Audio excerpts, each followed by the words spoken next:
كان لعمي شيركو رحمه الله، وكان ذلك يصدر عن الخبرة والطبع لا عن كتب الحكماء والمتفلسفين والمتكلمين. Pada tahun 1157, di mana pada saat itu gempa bumi dahsyat mengguncang negeri Syam hingga membuat kota Aleppo, Tripoli, dan Beirut Homs mengalami kerusakan parah. Di tahun yang sama, Raja Immanuel penguasa Bizantium datang dengan pasukan besar dan ingin menduduki kembali Antioquia dari penguasa Reynald de Catillon. Di istana, Reynald sangat ketakutan dengan kedatangan Raja Bizantium itu. Ia tidak mungkin memanggil pasukan salib karena Raja Yerusalem sendiri telah bersepakat damai dengan Bizantium. Mereka tidak mungkin melawan pasukan besar itu. Kemudian penasehat Reynald memintanya untuk menyerah dan meminta maaf kepada Raja Bizantium karena kesalahannya telah membunuh dan menyiksa pendeta-pendeta Ortodoks. Raja Bizantium meski sangat marah, namun tetap memberi pengampunan kepada Reynald yang sangat fanatik. Akan tetapi Raja Bizantium tidak ingin lagi membuat kekuasaan atas Antioquia. Reynald tetap boleh menjadi pimpinan di tempat itu, namun semua kendali atas wilayah Antioquia tetap berada di bawah pimpinan Bizantium. سمعا وطاعة يا جلالة الملك. Selain itu, Raja Immanuel juga memanggil utusan-utusan dari Nuruddin Mahmud dan kekhalifahan Abbasiyah di Baghdad. Tujuannya ialah menawarkan perdamaian antara Romawi Timur dengan penguasa-penguasa di Arab. Raja Bizantium juga tidak ingin ikut-ikutan dari peperangan yang sedang terjadi antara tentara salib dari Romawi Barat dan kaum muslimin, serta mengizinkan kaum muslimin untuk menangkap Reynald de Catillon jika membuat kerusakan di tempat mereka. Ia tidak menganggap jika Reynald bagian dari Antioquia.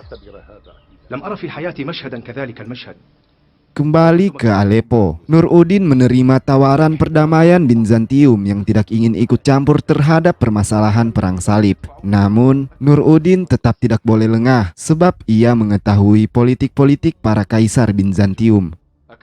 Nuruddin lalu memanggil Salahuddin remaja untuk sebuah misi mengantar Muqaddam Saifuddin yang merupakan anak tiri istrinya.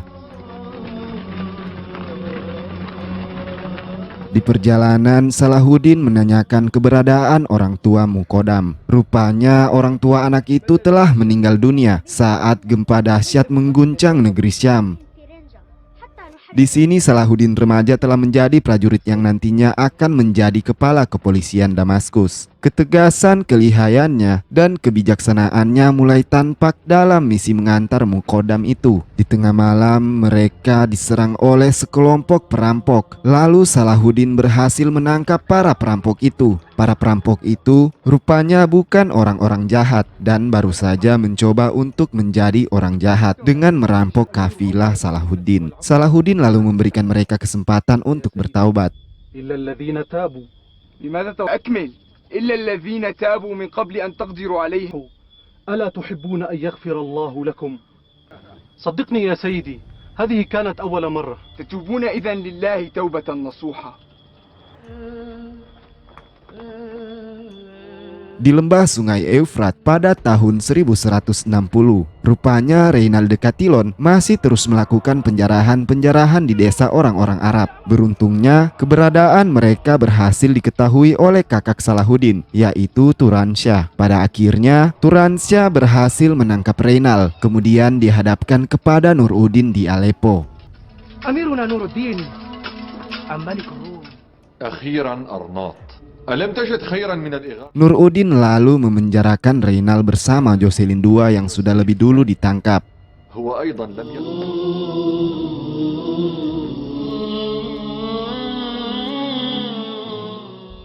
Diperlihatkan Al-Malik, yaitu adik dari Balduin III yang merupakan Raja Yerusalem sebelumnya. Ia mengunjungi sang kakak yang sedang sakit dan akan meninggal dunia. Setelah itu Al-Maliklah yang naik tahta untuk menggantikan kakaknya sebagai raja kerajaan Yerusalem.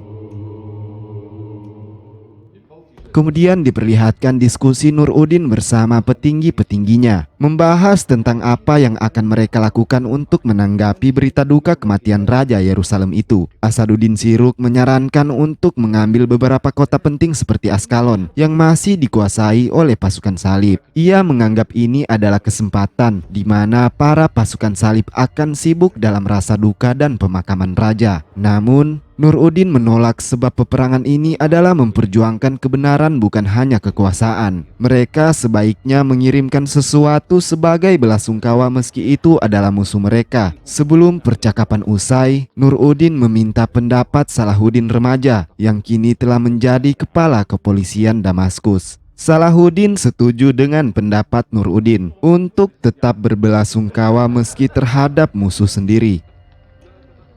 Beberapa waktu berselang, diperlihatkan Syawar yang merupakan menteri Mesir mendatangi Nur-Udin di Damaskus. Kedatangan Syawar untuk meminta Nur-Udin Mahmud mau memberinya bala bantuan untuk menyerang Mesir agar ia dapat mengambil kembali posisinya sebagai menteri Mesir yang dimana ia telah dikudeta oleh Dirgam dalam perpolitikan di dalam internal Mesir itu sendiri. Syawar menawarkan sepertiga harta Mesir untuk diberikan kepada Damaskus setiap tahunnya.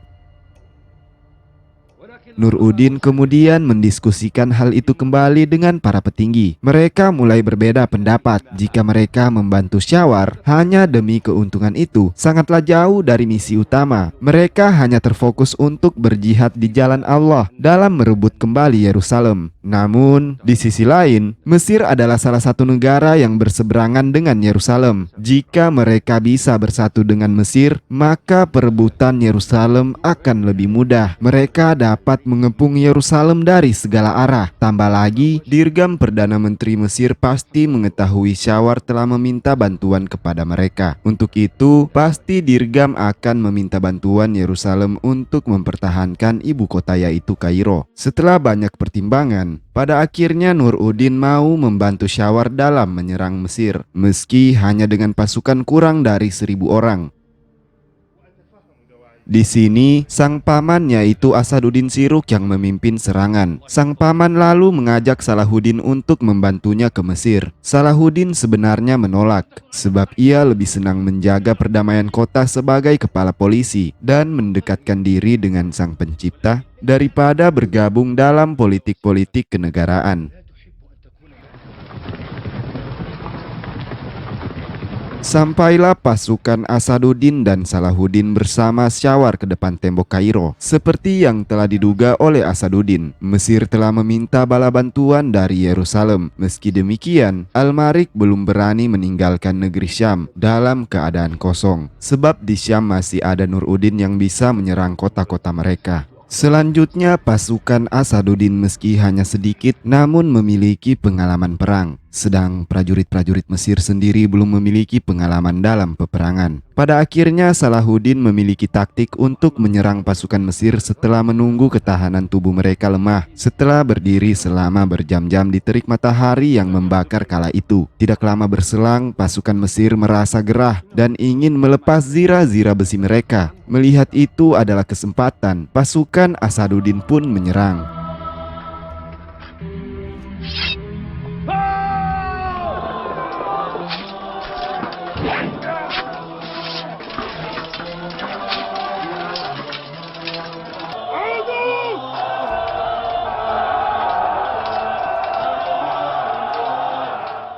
Pasukan Mesir pada akhirnya kalah dan melarikan diri ke dalam benteng. Sedang Dirgam yang sebelumnya telah dimusuhi oleh rakyat-rakyat Mesir kemudian diburu oleh rakyatnya sendiri dan tewas dalam pengepungan massa Mesir sendiri. Posisi Perdana Menteri kembali ke tangan Syawar. Ia mulai beralasan yang tidak-tidak kepada pasukan Syam, kepada Raja Aldid yang merupakan kekhalifahan Fatimiyah di Mesir. Ia berkata, jika pasukan Syam ingin merebut posisi mereka dan menduduki Mesir. Untuk itu Syawar kembali meminta raja untuk mengirim bantuan kepada Yerusalem. Mereka harus beralasan jika posisi Mesir merupakan tempat strategis untuk menguasai Yerusalem jika pasukan Syam berhasil menyatukan mereka. Sementara di luar tembok, Asaduddin dan Salahuddin sedang menunggu kabar dari Syawar yang telah berjanji mengizinkan pasukan Syam untuk tinggal di Mesir. Tak lama berselang, anak buah Syawar datang dan memberi beberapa harta untuk jasa prajurit Syam. Melihat hal itu, Asaduddin marah besar. Ia tidak menyangka jika Syawar benar-benar telah mengkhianati mereka dengan memungkiri perjanjian untuk sepertiga pendapatan Mesir. Salahuddin menyarankan agar mereka segera menuju benteng Balbis yang tidak jauh dari tempat itu untuk bertahan, sebab orang-orang Balbis, yaitu Arab Kinana, adalah sekutu mereka dan Arab Kinana pastinya mendukung dan membantu mereka. Kembali pada pasukan Asaduddin. Di perjalanan mereka mendapatkan informasi dari orang Mesir yang mengatakan jika Mesir telah memanggil pasukan salib dan sedang berada di dalam perjalanan. Hal ini membuat mereka segera mempercepat langkah menuju Balbis untuk mempertahankan diri. Di Damaskus, Nuruddin menyuruh bawahannya untuk mengirim surat kepada Asaduddin di Balbis agar mereka bisa bertahan, sebab pasukan salib yang dipimpin langsung oleh Al-Malik telah mengosongkan negeri Syam. Untuk itu, mereka dapat melakukan penyerangan di kota-kota perbatasan dan menguasai kota itu. Selang beberapa waktu, pasukan salib telah berada di depan tembok Balbis dan telah mengepung Asaduddin dan pasukannya. Akan tetapi hal ini malah membuat orang-orang Mesir tergugah hatinya untuk membantu pasukan Asaduddin di Balbis. Untuk itu, seorang ulama besar Mesir mengkampanyekan bantuan berupa pangan dan relawan untuk menuju Balbis dan bertahan bersama Asaduddin. Kembali ke pasukan Nuruddin yang sedang menduduki satu persatu wilayah Syam di bawah kekuasaan Yerusalem. Kini mereka berhasil membebaskan wilayah Harim dan Tripoli, bahkan akan berhasil menduduki wilayah Banias, Tarambius, dan Antioquia. Nuruddin menyuruh anak buahnya untuk menggunakan kuda tercepat untuk menyampaikan berita ini kepada Asaduddin di Balbis. Hal ini dapat membuat pasukan salib ketakutan lalu ingin kembali ke negeri Syam. Sedangkan di penjara Damaskus, kini Raja Joselin II dan Reynald de Catillon terkejut melihat raja lain yang berhasil ditangkap oleh Nuruddin, yaitu Raymond Tripoli. Kini mereka benar-benar yakin kekuasaan di Eropa akan segera jatuh, karena pasti tujuan Nuruddin adalah menguasai Yerusalem. Kembali ke pertemuan di Balbis, prajurit yang menggunakan kuda tercepat telah sampai di depan tembok Balbis dan memberikan bendera kota-kota yang telah dikuasai Nuruddin di Syam. Kemudian Asaduddin mengibarkan bendera itu di hadapan Al-Malik dan pasukannya. Berita ini jelas saja membuat Al-Malik khawatir jika Nuruddin akan menyerang langsung ke pusat Baitul Maqdis. Untuk itu ia segera mengirim penasehatnya untuk menemui Asaduddin dan melakukan kesepakatan menyelesaikan peperangan.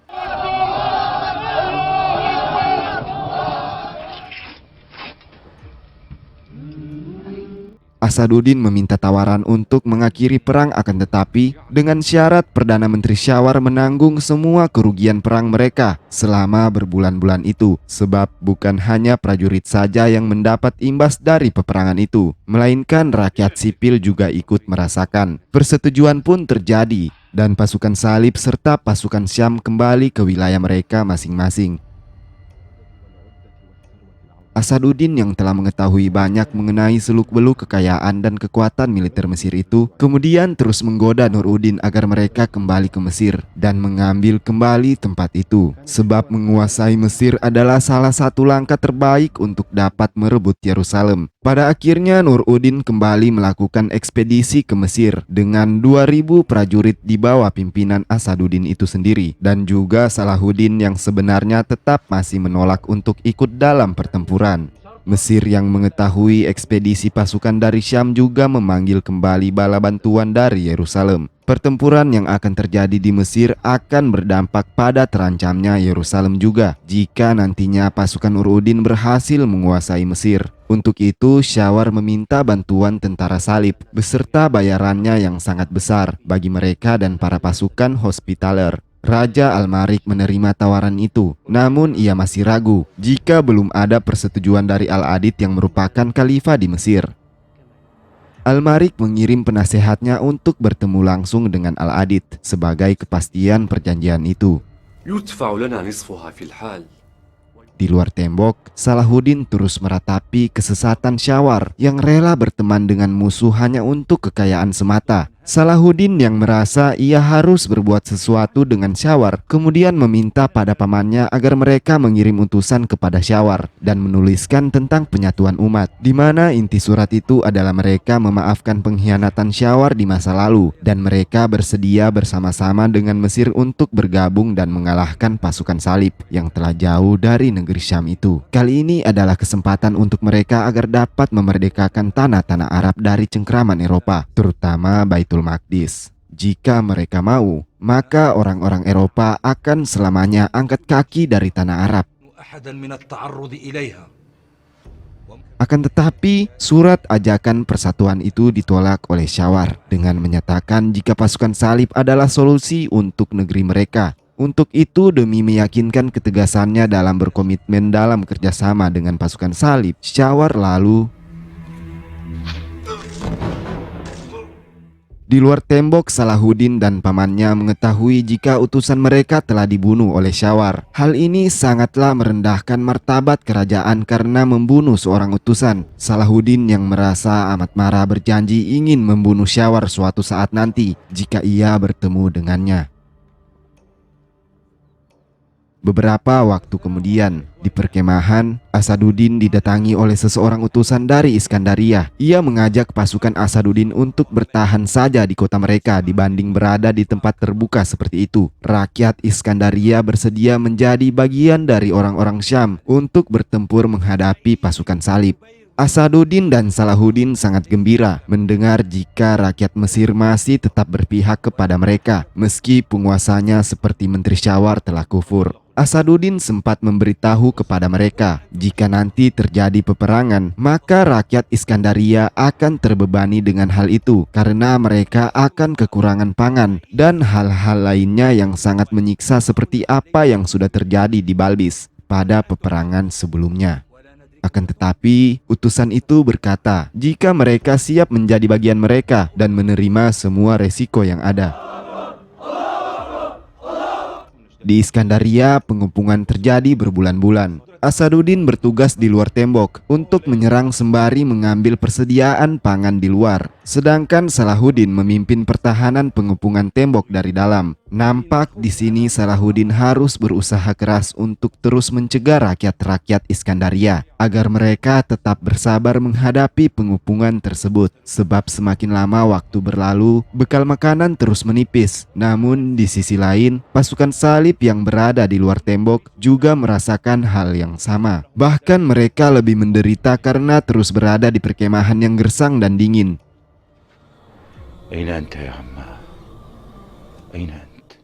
Pada akhirnya Salahuddin berhasil mempertahankan tembok Iskandaria dari pengepungan. Pasukan salib yang dipimpin Al-Malik meminta Salahuddin untuk keluar dari tembok dan membicarakan kesepakatan mengakhiri perang kembali. Seusai peperangan itu, Asaduddin dan para pasukan Syam akhirnya kembali ke Damaskus.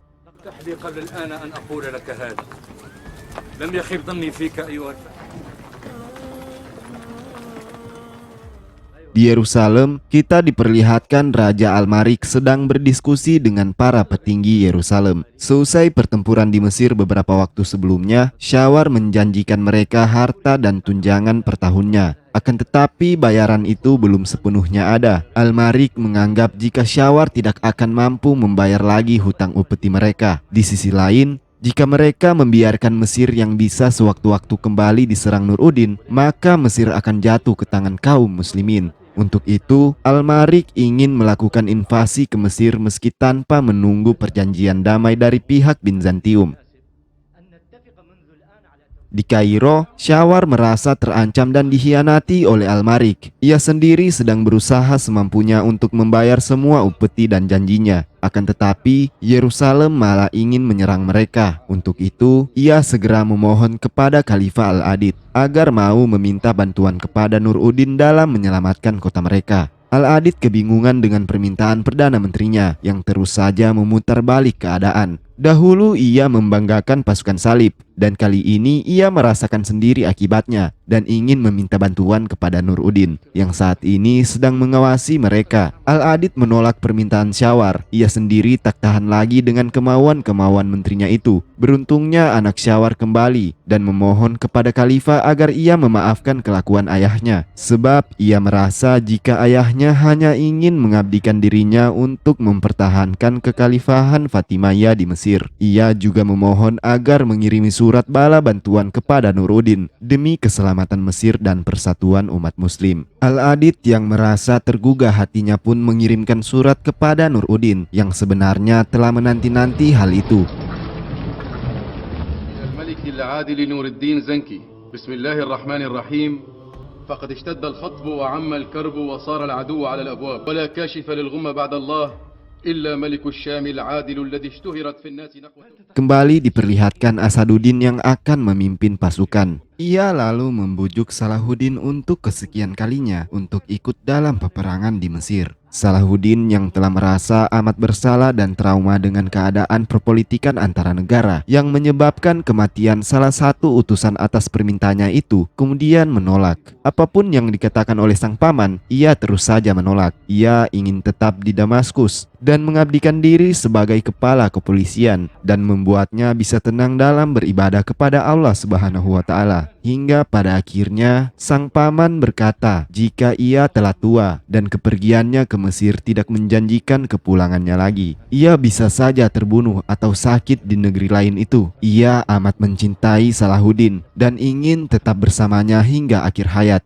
Salahuddin terkejut mendengar ucapan pamannya itu. Ia tak menyangka sang paman berkata sedemikian rupa hingga mengganggu pikirannya. Salahuddin yang mencintai pamannya itu pada akhirnya mau ikut berperang. Pada akhirnya Nurudin mengabaikan semua pertikaian dan pengkhianatan demi menjaga keutuhan dan persatuan kaum muslimin. Ia mengirim pasukannya sebanyak 8.000 prajurit beserta bala bantuan dari Khalifah Abbasiyah.